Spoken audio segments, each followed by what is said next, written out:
vou te falar um negócio. Parecia, meu amigo, uma aula de química. Tentando justificar aquela reação. Brigar contra a imagem. RG, eu vou te falar. Porque ontem é o seguinte, não pegou na sola, mas assim, se você acertar a cara do cidadão com o lado da chuteira... É estranho isso, né? Então, assim, é incrível, você precisava ver o malabarismo. É subterfúgio. Agora, quanto a essa questão do Mota dizer, inclusive, você tá falando porque te beneficia? Põe aí, perfil, mídia esmeraldina, põe aí o que tá na tela. Põe aí os caras falando, mídia esmeraldina. Mídia lá, torcida do Goiás lá no Twitter, tá lá, olha. Desculpa aí, galera, mas quem acha que isso aqui não é pra vermelho tá completamente cego por clubismo. Foi justíssimo, um lance completamente infantil do Marcão. Não tem discussão. Então, assim, pra não dizer... Então, mas é um perfil de torcedor contra a opinião do de um árbitro. Hã? É a opinião de um torcedor contra a visão de um ex-árbitro. Mas desde quando os árbitros estão visão todos certos, de ex-árbitro que errou pra caramba quando era profissional não é referência e de agora nada, né? continua errando como comentarista. Ou seja, as pessoas querem que seja simples. Eles reclamam, viu, RG? Porque fica 8 minutos analisando o VAR. Mas o próprio comentarista, na hora de justificar a não expulsão ou expulsão, eles perdem lá minutos preciosos elaborando uma fórmula matemática de como que você faz um foguete chegar pra lua. É absurdo. Se você não expulsa esse cara, você perde a razão e perde o controle do jogo na hora. Lógico. É a famosa, se você não age ali... É a famosa tese ao contrário, porque discutir se pegou o pé na cabeça do sujeito lateral ou se pegou no Joanete, na e aí eles reclamam do VAR. Esses mesmos comentaristas reclamam, olha, mas o VAR tá analisando muito, o juiz tá olhando muito, ele mesmo passa mais tempo do que o VAR criando uma fórmula para justificar o raciocínio dele. Você quer analisar, Sombrar, a situação como um todo?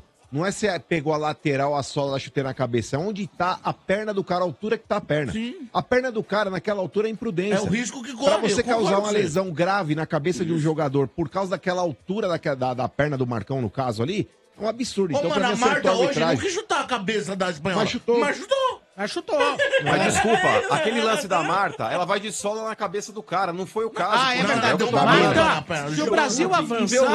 Se o Brasil avançar, não dá mais de sola, dá de lado uma chapuletada. Que não Então aí que tá, pra quem não tá vendo o lance... Eu achei muito técnico Mas essa pra quem tá história, vendo... tem que ser de lado. Mas é que tá... Mas é que tá, isso interfere. Mas isso interfere, Mota. Se o cara pega de sola no rosto do jogador, é nítido que é pra cartão vermelho. A jogada do cara é realmente um negócio que você fala, pô, ele foi com uma força? Foi com uma força. Mas o futebol tem contato. E o fato de não ter pegado a sola no rosto do jogador do São Paulo, ter pegado lateralmente o pé... que tá a perna do cara, mano. Mas ele foi dar o chute, cacete. Como é que ele vai dar o chute baixo mano, a altura que o cara tá... Você acha que é uma posição natural da perna do cara tá com a perna na altura da cabeça do outro? Pô, você tá discutindo com a imagem, porra. Ele primeiro pega a bola. Eu respeito a opinião de vocês. Para, Mário. Vai, mano, para, seu clubista. Vocês precisaram ferrar o Goiás E pra avançar detalhe, de ele tá fase. criticando porque a gente é clubista. Imagina o que ele tá fazendo. Você tá Fazendo eles ferraram o Goiás pra passar de Isso aí não era pra expulsão. Mas lá no estádio deles, lá, semana passada, foi pênalti, né? É, muito, né? Muito pênalti. Aí não tem interpretação.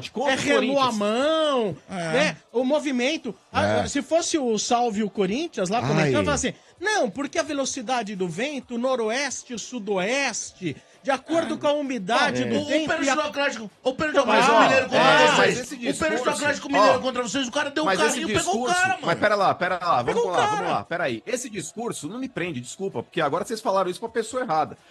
O pênalti a favor do Corinthians contra o Grêmio na Arena Corinthians, eu disse aqui que não foi pênalti. Eu falei, eu não daria esse pênalti, apesar de muito árbitro tá dando. O pênalti pra mim do Arrascaeta lá contra o Criciúma também é esse tipo de pênalti fantasma. Aquela falta do Zé Rafael contra o Cruzeiro pra mim é falta fantasma, mas estão marcando. Eu, sinceramente, não daria. E os dois pênaltis a favor do Atlético, Portuga, não sei se você ouviu o programa, eu falei também que foram.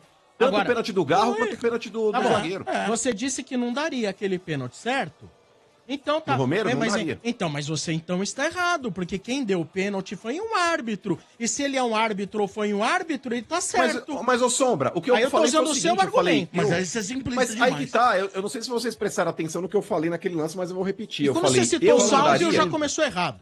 Mas, vamos lá, eu falei, eu não daria aquele pênalti no Romero, eu falei, só que hoje tem esse critério que estão dando, eu falei, se o cara entende que a falta na Rascaeta contra o Criciúma aconteceu, se o cara entende que a falta no Zé Rafael contra o Cruzeiro aconteceu, o cara também tem que ser coerente e falar, a falta no Romero também aconteceu. Eu não marcaria nenhum dos 3 lances, eu falei aqui, só que nos 3 lances existem contatos. Tanto no jogo do Flamengo, quanto no jogo do Palmeiras, quanto no jogo do Corinthians. E é uma ontem? questão de critério. O meu critério é que eu não daria. E ontem não teve contato nenhum, praticamente. Imagina. Teve contato. Pra mim, não de expulsão, de cartão amarelo. Ah, sim, claro. Mas é uma questão de Ainda opinião. bem que você não é juiz, né? É. Mas eu entendo a sua opinião. Agora, você se embasar num ex-árbitro que não era. Ele já era contestado quando apitava. Imagina hoje. Verdade. Aliás, esse e o Simon também é outro que não tem moral nenhuma. Pega a Não, mas eu só coloquei Deus. aqui porque eu já cansei de ouvir, quando favorece um argumento, usarem o exemplo de ex-árbitro pra falar que, olha, o fulano falou isso. Então, foi o mano, árbitro que tava na transmissão. Todo argumento Eu é usei. usado por torcedor quando o argumento favorece. Às vezes, a mesma pessoa falando, ele usa duas formas. Portugal, mano. o problema não é o cara dizer que achou que não foi. Isso, é o que ele disse. elaborar uma fórmula que só a faria pra explicar por que não deveria ter sido Quando expulso. você começa a se explicar muito num lance simples, quando você começa a dar muito subterfúgio, é porque o bagulho tá errado. Mas isso aí não é pra preencher o bloco também? Às vezes o cara tá no canal de televisão, quer falar, chega quer o dar diretor polêmica. dele e fala, ó, precisa render o bloco. Não, polêmica Então é inútil. arruma uma Que polêmica render vazia bloco, aí. Inútil, intervalo de talvez. jogo tem 15 minutos, render bloco aonde? Você tá Ah, de mas brincadeira. isso que eu tô Mano, mas falando, ele tá mano. repercutindo. Pro dia Nós estamos seguinte. aqui falando dele há mais de 15 minutos, Exato. mano. Mas ainda bem que não estamos repercutindo, porra. Mas tudo bem, Entendeu? estamos falando nada que seja tão elogioso. É. Lógico. Então vale a pena. Na opinião do mano, sim. Na nossa, não. É que o mano é um baita do ante, é isso. Mas Bom, tem o direito. acabou. Acho que Eu sou ele quis justo. fazer polêmica. Acabou? Pronto, acabou. Polêmica vazia, pô.